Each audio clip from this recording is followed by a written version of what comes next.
Electrochemistry one shot बताने वाला हूँ। ये चैप्टर थोड़ा माइंड वेव टाइप में होगा। मैं जल्दी से इसको कवर करूँगा इलेक्ट्रोकेमिस्ट्री को, क्योंकि चैप्टर बहुत क्यूट है और आपको बहुत मज़ा आएगा। और ये मेरा पहला वीडियो कहीं ना कहीं केमिस्ट्री को लेके क्लास 12 का, और भी वीडियो आएगा। और मैं बता दूँ, ये वीडियो मैंने ये जो लिखा है बहुत पहले लिखा है, बट आज मैं एक्सप्लेन करूँगा और बहुत ही प्रॉपर वे में लिखा हूँ। थोड़ा राइटिंग गंदा हो सकता है, बट मैं समझाऊँगा आपको काफ़ी अच्छा से। चलिए स्टार्ट करते हैं। देखो, इलेक्ट्रोकेमिस्ट्री सबसे पहले इसको समझते हैं क्या। इलेक्ट्रोकेमिस्ट्री मीन्स इलेक्ट्रो मीन्स होता है इलेक्ट्रिसिटी, ठीक है, और केमिस्ट्री मीन्स केमिकल रिएक्शन। तो आपको पता है इस चैप्टर में बात करने वाले हैं थोड़ा करंट से लेके, ठीक है, कि केमिकल रिएक्शन में कैसे वो काम आता है, ठीक है। तो सबसे पहला चीज़ जो हमें जानना चाहिए वो है स्पॉन्टेनियस रिएक्शन। ये है क्या। देखो, कोई भी रिएक्शन होता है और जो अपने आप हो जाए, जो रिएक्शन विच ओकर without the influence of external factor, जो एक्सटर्नल फैक्टर को बिना यूज किए केमिकल एनर्जी चेंज हो जाए इलेक्ट्रिक एनर्जी में, उसको स्पॉन्टेनियस रिएक्शन कहते हैं, ठीक है। उसी तरह है एक नॉन स्पॉन्टेनियस रिएक्शन। इसमें क्या होता है, जब इसमें एक्सटर्नल कोई फैक्टर यूज होता है, जैसे कि reaction which occur under the influence of external factor.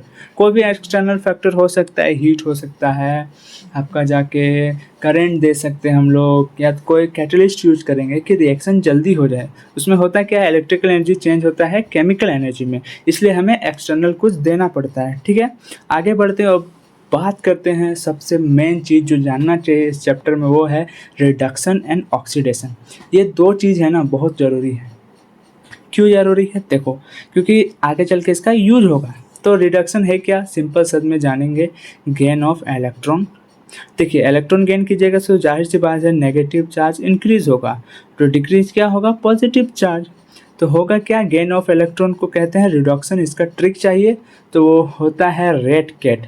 Red means reduction at cathode. Reduction कहाँ होता है, कैथोड पे। तो रेड कैट ये ट्रिक है, इससे आपको पता चलेगा कि रिडक्शन कहाँ होगा, कैथोड में कि एनोड में। तो होता कहाँ है, रिडक्शन कैथोड पे, ठीक है। आगे बढ़ते हैं और चलते हैं और समझते हैं ऑक्सीडेशन को। देखो, ऑक्सीडेशन होता है loss of electron. Electron loss होगा तो क्या होगा, पॉजिटिव चार्ज बढ़ेगा, इंक्रीज इन पॉजिटिव चार्ज।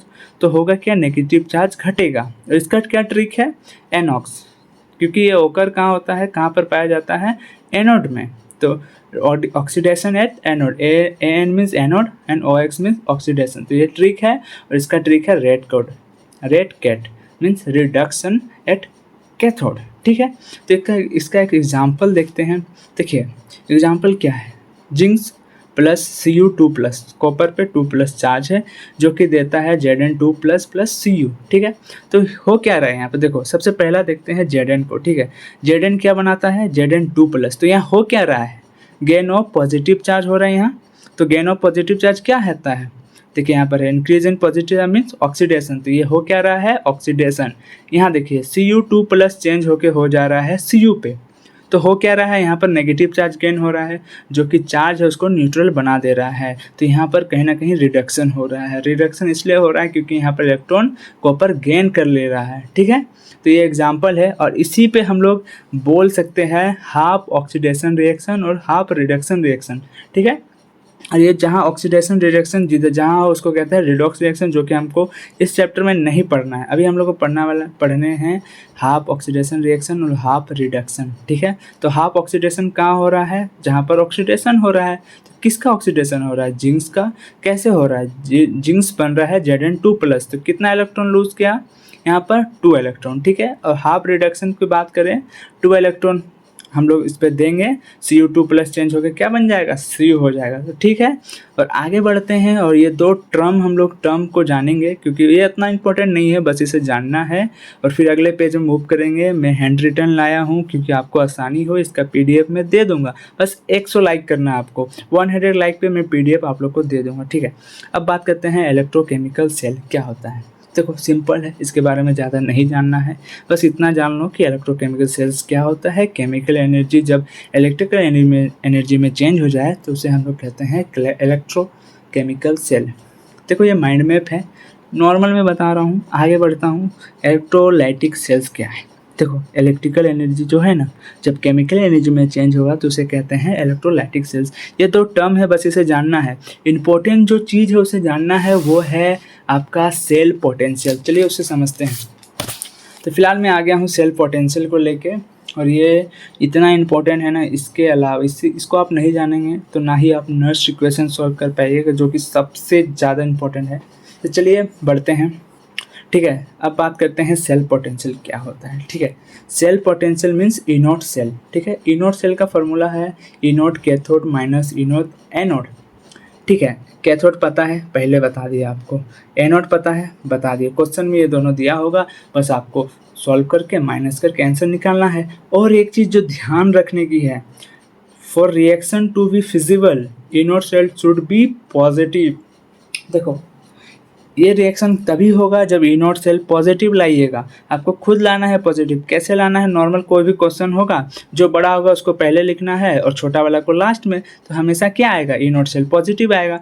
ये ट्रिक भी समझ लो। आपको नहीं जानना है कौन सा कैथोड है एनोड है, कोई बात नहीं है। जिसका आपको चार्ज दिया रहेगा वो ज़्यादा है, उसको पहले लिखना है, जिसका कम है वो बाद में लिखना है। जो आएगा आंसर वो पॉजिटिव में ही आएगा। और यही है इसका ट्रिक, सेल पोटेंशियल। आगे बढ़ते हैं, रिप्रेजेंटेशन ऑफ गैल्वेनिक सेल। ये बहुत ही ज़्यादा इंपॉर्टेंट टॉपिक है। ठीक है, क्यों इंपॉर्टेंट है? क्योंकि इससे क्वेश्चन आता है। आप कोई भी बोर्ड से हो या सीबीएसई बोर्ड हो, आपको इस क्वेश्चन जरूर मिलेगा कि आपको कोई रिएक्शन दिया रहेगा, आपको रिप्रेजेंट करना है गैल्वेनिक सेल को। ठीक है, तो देखो एक एग्जांपल से मैं बता देता हूँ आप लोग को। मैं वही एग्जांपल लिया हूँ जो मैं एग्जांपल में दिया था पिछले वाले पेज में। तो क्या है? ZnCu2 प्लस क्या बनाता है? Zn2 plus plus Cu। ठीक है, तो यहाँ आपका हाफ ऑक्सीडेशन रिएक्शन क्या हो रहा है? Zn बन रहा है Zn2 प्लस, और रिडक्शन हो रहा है Cu2 प्लस से Cu, क्योंकि रिडक्शन होता है gain in negative charge, means electron का गेन, इसमें इलेक्ट्रॉन का लूज होता है, इसलिए पॉजिटिव चार्ज आता है। रिप्रेजेंट कैसे करेंगे?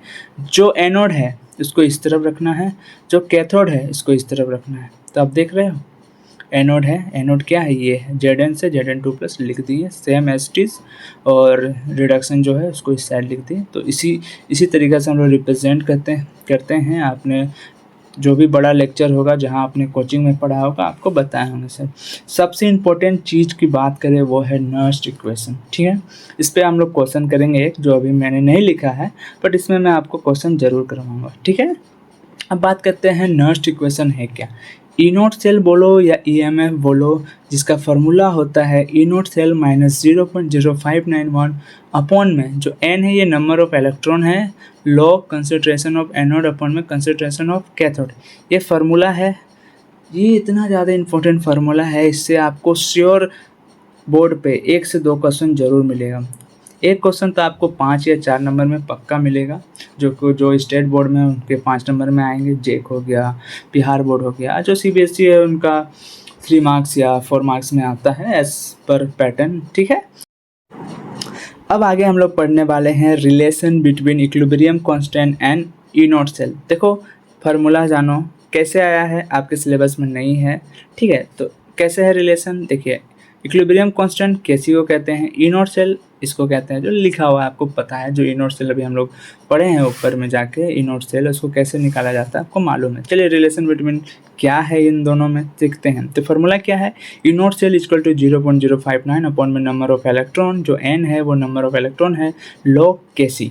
ठीक है, आपको कहना कि जो निकालने Kc निकालने बोलेगा ये सब दिया हुआ रहेगा, या ये निकालने बोलेगा ये सब दिया होगा क्वेश्चन में। बहुत ईजी, आराम से कर सकते हैं। ये माइंड मैप सीरीज है तो मैं क्वेश्चन नहीं बताऊंगा, डिटेल स्ट्रक्चर में बताया हूँ।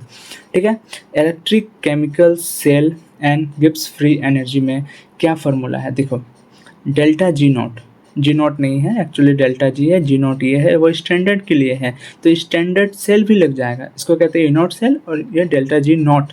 ठीक है, इसको ऐसे भी पढ़ते हैं, या स्टैंडर्ड गिब्स फ्री एनर्जी भी कह लो आप लोग। ठीक है, आप कुछ भी कह सकते हो। जब ऐसा क्वेश्चन रहेगा, जब आपको बोलेगा गिब्स फ्री एनर्जी निकालने को, तब उसका फार्मूला होता है -NF E naught E cell. ठीक है, डेल्टा जी का फार्मूला क्या है? -NF E cell. E naught cell नहीं है, वो डेल्टा जी नॉट के लिए ई नॉट सेल लगेगा। बस यही डिफरेंस है दोनों में। स्टैंडर्ड आ गया तो इस पर भी स्टैंडर्ड कंडीशन लग रहा है, और कुछ भी नहीं है। नंबर ऑफ इलेक्ट्रॉन निकालना आपको आता है, जो ये इक्वेशन होगा उसमें से नंबर ऑफ इलेक्ट्रॉन निकाल लीजिएगा। ठीक है, और इसका एक चीज़ याद रखिएगा, ये जो गिब्स फ्री एनर्जी है ये हमेशा नेगेटिव में रहता है, इसलिए इस पर आगे में माइनस चार्ज लगा हुआ है। ठीक है, देखिए delta G not is always negative, ठीक है, क्योंकि हमेशा नेगेटिव रहता है, तो ये बात आपको ध्यान रखना है। चलिए आगे बढ़ते हैं और अगले पेज पे और चलते हैं और पढ़ते हैं relation between delta G naught, E naught cell and K C, means equilibrium constant इसका मतलब, ठीक है। ठीक है, आगे बढ़ते हैं और आराम से पढ़ते हैं, हड़बड़ी किसी चीज़ की नहीं है, माइंड वेब सीरीज़ है, आई नो 20 से 25 मिनट का होगा, ठीक है, या उससे कम भी हो सकता है। तो delta G naught equal to -2.303 R T log K C. Are का वैल्यू पता है आपको, गैस कांस्टेंट कहा जाता है इसे, ठीक है, ठीक है, और इसका वैल्यू होता है और इसका फॉर्मूला यही होता है नॉर्मल सा, इससे ज़्यादा दिमाग नहीं लगाना है। मेन जो दिमाग लगाना है वो रेजिस्टेंस, रेजिस्टिविटी, कंडक्टेंस में लगाना है, और एक मोलर कंडक्टिविटी है जो कि अभी पढ़ेंगे आगे चल के, जिसमें क्वेश्चन भर भर के आया है, ठीक है। आप बात करते हैं रेजिस्टेंस। रेजिस्टेंस है क्या?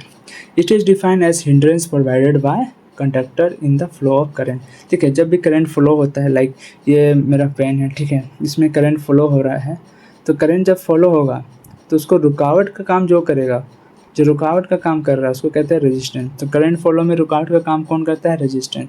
क्या फार्मूला है? R equal to rho L upon में ए, जिसका यूनिट होता है ओम, ठीक है, और रेजिस्टिविटी कहते हैं रो को, उसका भी फार्मूला है, जिसका फार्मूला है R ए अपन में एल। एरिया है एरिया ऑफ क्रॉस सेक्शन और लेंथ ऑफ द कंडक्टर, ठीक है, also known as specific resistivity. जब भी ऐसा आए कि कंफ्यूज होता है गिव द स्पेसिफिक कंडक्टिविटी या रेजिस्टिविटी, तो इसको कहते हैं स्पेसिफिक रेजिस्टिविटी, जो कि रेजिस्टेंस है, ठीक है।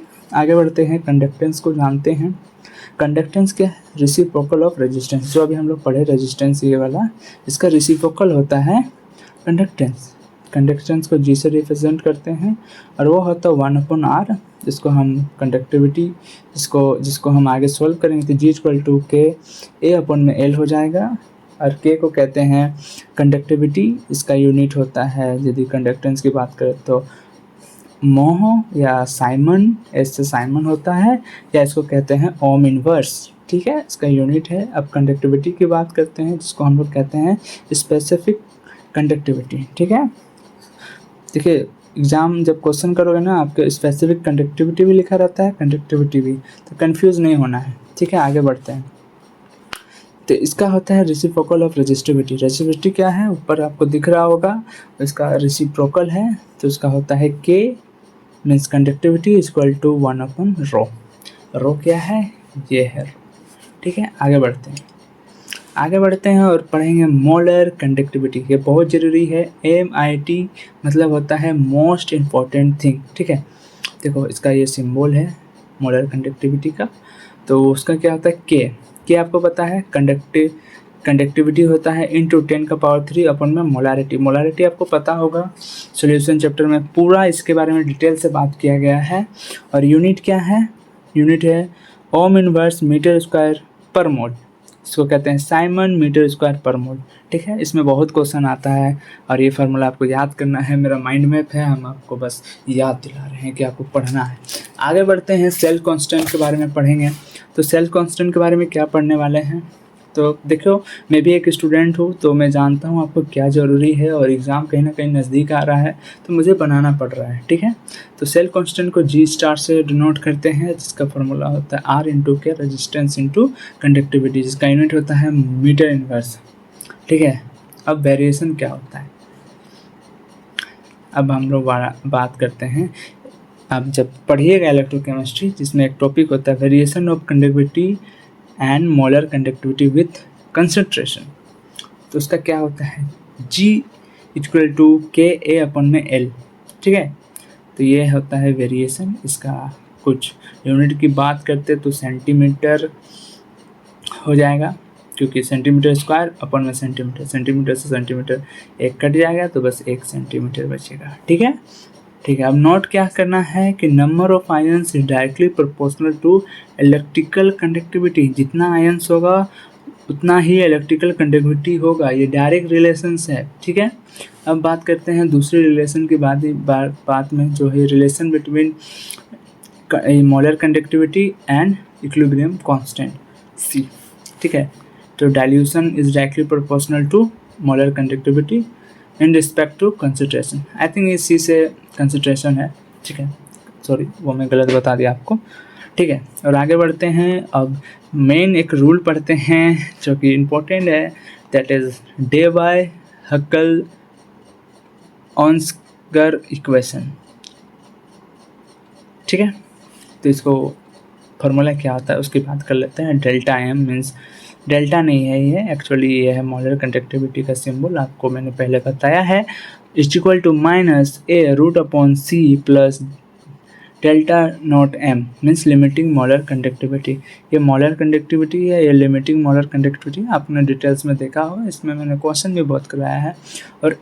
और ए है कोई नंबर होगा कांस्टेंट नंबर, और सी है कंसंट्रेशन। ठीक है, आगे बढ़ते हैं और पढ़ते हैं लिमिटिंग मोलर कंडक्टिविटी क्या है।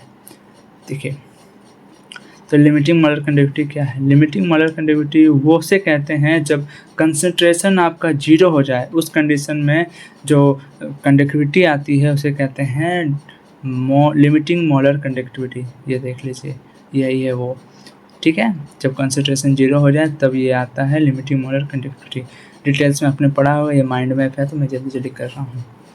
ये कुछ ग्राफ है, ठीक है, ये ग्राफ आप पढ़ लीजिए। से स्ट्रॉन्ग कुछ ग्राफ है, वीक इलेक्ट्रोलाइट, स्ट्रॉन्ग, देखिए मैं ग्राफ में आपको नॉर्मल बता देता हूँ। ये स्ट्रॉन्ग इलेक्ट्रोलाइट का ग्राफ है, ये वीक इलेक्ट्रोलाइट का ग्राफ है, और ये मोलर कंडक्टिविटी है, और ये है लिमिटिंग मोलर कंडक्टिविटी, और ये सब कैसे है। अब सबसे इम्पोर्टेंट जो बात करने वाले हैं आगे बढ़ते हुए, कॉलर्स लॉ की। देखिए, कॉलर्स लॉ बहुत इम्पोर्टेंट है, इसमें क्वेश्चन भी आते हैं। यहाँ से जितना भी आप पढ़ेंगे वो सारा चीज़ इम्पोर्टेंट है, तो ध्यान से पढ़ें, अच्छा से पढ़ें। ठीक है, चलिए बात करते हैं। देखिए, कॉलर्स लॉ क्या है। जब कोई इक्वेशन हो ए एक्स बी वाई, एक्स क्या है उसका कितना मोल्स है, ठीक है, और इक्विलिब्रियम का ये साइन है, और एक्स एक ए पावर एन प्लस वाई पे पावर बी एम प्लस, जिसका फार्मूला क्या होता है, वो होता है सबसे पहले लिमिटिंग मोलर कंडक्टिविटी ए एक्स बी वाई, ये इक्वल टू एक्स जो है वो, ठीक है, लिमिटिंग, और ये है मोलर कंडक्टिविटी, और ये जो है उसे लिखना है प्लस, फिर से वाई लिखेंगे, लिमिट मोलर कंडक्टिविटी लिखेंगे, और बी पे पावर एम एम माइनस, ठीक है, ये एम है, आप ये ध्यान दीजिएगा, एम पे माइनस क्योंकि ये एन है। ठीक है, तो यही है फॉर्म। जब भी क्वेश्चन ऐसा मिले तो इसे ऐसा फॉर्म में करके सॉल्व कर देना है। आइए बात करते हैं एप्लीकेशन ऑफ कॉलर्स लॉ कहाँ कहाँ यूज होता है। It is use to determine degree of dissociation constant, ठीक है, डिसोसिएशन ऑफ वीक इलेक्ट्रोलाइट, ठीक है, वीक इलेक्ट्रोलाइट। देखो होता क्या है, ये यूज होता है वीक इलेक्ट्रोलाइट को बताने में। ठीक है, क्वेश्चन कैसे आता है ना, पूछ लेगा what is Kohlrausch's law and give its application of Kohlrausch's law. ये 3 नंबर में बहुत इंपॉर्टेंट क्वेश्चन है, 2 एप्लीकेशन आता है इसका, और उसका कुछ डिफिनेशन है, 3 नंबर आराम से मिल जाएगा। तो इसको इसी तरह लिखना है, स्कूल में लिखोगे तो आप, ठीक है। It is use to determine degree of dissociation of weak electrolyte, जिसका फार्मूला alpha equal to molar conductivity upon में लिमिटिंग मोलर कंडक्टिविटी, जो कि क्वेश्चन में दिया रहता है। दूसरा क्या है, it is use to find dissociation constant of weak electrolyte, K A means weak electrolyte का है, जो इक्वल टू होता है concentration of alpha square upon में 1 माइनस अल्फा, ठीक है, ये है वीक इलेक्ट्रोलाइट का। ठीक है, आगे बढ़ते हैं। फैराडेज लॉ ऑफ इलेक्ट्रोलाइसिस, ठीक है, फैराडेज लॉ में आ चुके हैं, अब कहीं ना कहीं एंड होने वाला है चैप्टर, लास्ट आपका बैटरीज आएगी। ठीक है, फैराडेज लॉ है। फर्स्ट लॉ क्या कहता है, mass of substance deposited is equal to, ठीक है, इलेक्ट्रोकेमिकल सेल्स या करेंट इनटू टाइम, करेंट और टाइम के बराबर है। Mass of substance deposit is equal to current into time, और डायरेक्टली प्रोपोर्शनल है, और प्रोपोर्शनलिटी साइन हटाते हैं तो कोई कांस्टेंट लगता है, जिसे कहते हैं इलेक्ट्रोकेमिकल इक्विवेलेंट, जिसे जेड से डिनोट करते हैं। और इसे कैसे निकालना है, मोलर मास अपॉन में N F means moles, number of moles upon में फैराडेज, 1 फैराडेज इक्वल टू 96500 होता है, कुछ ऐसा है। ठीक है, not 1 mole equal to 1 faraday, जब भी 1 मोल हो 1 फैराडे के बराबर होता है। ये बहुत ज़रूरी है, एमसीक्यू में भी आया हुआ है और आता है ये question, 1 mole equal to 1 faraday. अब सेकेंड लॉ की बात करें, सेकेंड लॉ में कुछ नहीं है, m1 अपॉन में e1, m2 अपॉन में e2 और m3 अपॉन में e3, ठीक है। तो ये रिलेशन है, जिसको हम लोग बात किए थे डिटेल्स में। तो आई थिंक आप जब पढ़े होंगे तो ये रिलेशन पता होगा। Mass of first substance upon में इलेक्ट्रोलाइटिक ऑफ फर्स्ट सब्सटेंस को डिपॉजिट में मतलब डिवाइड कर देना है नॉर्मल, बहुत इजी है, बस इसको ऐसे लिख देना है। अब आगे बढ़ते हैं और लास्ट टॉपिक में चलते हैं बैटरीज के बारे में। ठीक है, बैटरी क्या है, एक प्राइमरी बैटरी होता है, एक सेकेंडरी बैटरी। ठीक है, तो प्राइमरी बैटरी क्या होता है, जो कि वो दो प्रकार का होता है, dry cell and mercury cell. इसके सब बस सीखना है आपको, इसमें क्वेश्चन आता है बट आपको थ्योरी वाइज में आता है, कोई नंबरिकल्स नहीं बनता है इसमें। सेकेंडरी बैटरीज क्या होता है, लीड स्टोरेज बैटरी एंड निकल एंड NiCd बैटरी, निकल एंड कैडमियम बैटरी। ठीक है, और एक आता है फ्यूल सेल। फ्यूल सेल होता है, it is a galvanic cell in which chemical energy form combustion of fuel like hydrogen, methane, methanols, ठीक है, कन्वर्टेड इनटू इलेक्ट्रिकल एनर्जी। ये सब जब इलेक्ट्रिकल एनर्जी कन्वर्ट हो जाता है तो फ्यूल कहते हैं। फ्यूल कहीं ना कहीं हम लोग जानते हैं, हम लोग इसका यूज करके बहुत सारे काम करते हैं। और कहीं ना कहीं प्राइमरी बैटरी की बात करते हैं, जो हम लोग के घर पे बैटरी है वो प्राइमरी बैटरी यूज होता है, और मरकरी सेल जो नॉर्मल लगते हैं आपको, और लीड स्टोरेज बैटरी। तो ये सब आपको थोड़ा केमिकली वाला है। तो ये है वह चैप्टर एंड। ये मैंने लिखा पहले है शॉर्ट नोट, जब मैं 12th में था, और पिछले साल ही मैं 12th में था, और अभी फ़िलहाल मैं ड्रॉप लिया हुआ हूँ। ठीक है, तो ये था कुछ इम्पोर्टेंट सा, इसका मैंने कॉपी में लिखा है, इसका नोट्स आपको मिल जाएगा। तो आई होप आपको वीडियो अच्छा लगा हो, और आगे सारा चैप्टर का शॉर्ट नोट्स मेरे पास है, आपको मैं दिखा दूँ। ये तो चैप्टर 3 थी, ये देखिए अल्कोहल फिनॉल इन ईथर, बहुत ही अच्छा नोट्स बनाया हूँ मैं। एक्चुअली नोट्स नहीं है, ये माइंड मैप है, जो कि 2 से 3 पेज का है और ख़त्म हो जाता है। आप देख सकते हो, एसिडिटी ऑफ अल्कोहल, ठीक है, interaction of hydrogen bond, esterification reaction. ये है बस 4 पेज में, मतलब दोनों तरफ से जोड़ा जाए, ख़त्म हो जाता है। फिर हम लोग आगे पढ़ेंगे एमीन को, आपको माइंड वेब सीरीज़ दूंगा, सारा कुछ आपके पास आने वाला है। जस्ट आपको बस फॉलो करके रखना है और वीडियो में बने रहना है हमेशा के लिए, ठीक है। और 12 के लिए आपको चिंता नहीं करना है, माइंड में 4 डिटेल्स लेक्चर वो सब आएगा, ये पहला था। आई होप आपको अच्छा लगा होगा। तो ये छोटा कॉपी है बट इसमें बहुत कुछ है, मैंने संभाल के रखा है, ठीक है। आपको वीडियो अच्छा लगा हो तो लाइक सब्सक्राइब करना, एंड मिलते हैं अगले वीडियो में। अभी के लिए टाटा बाय बाय, पढ़ते रहो क्योंकि अभी समय बहुत कम है।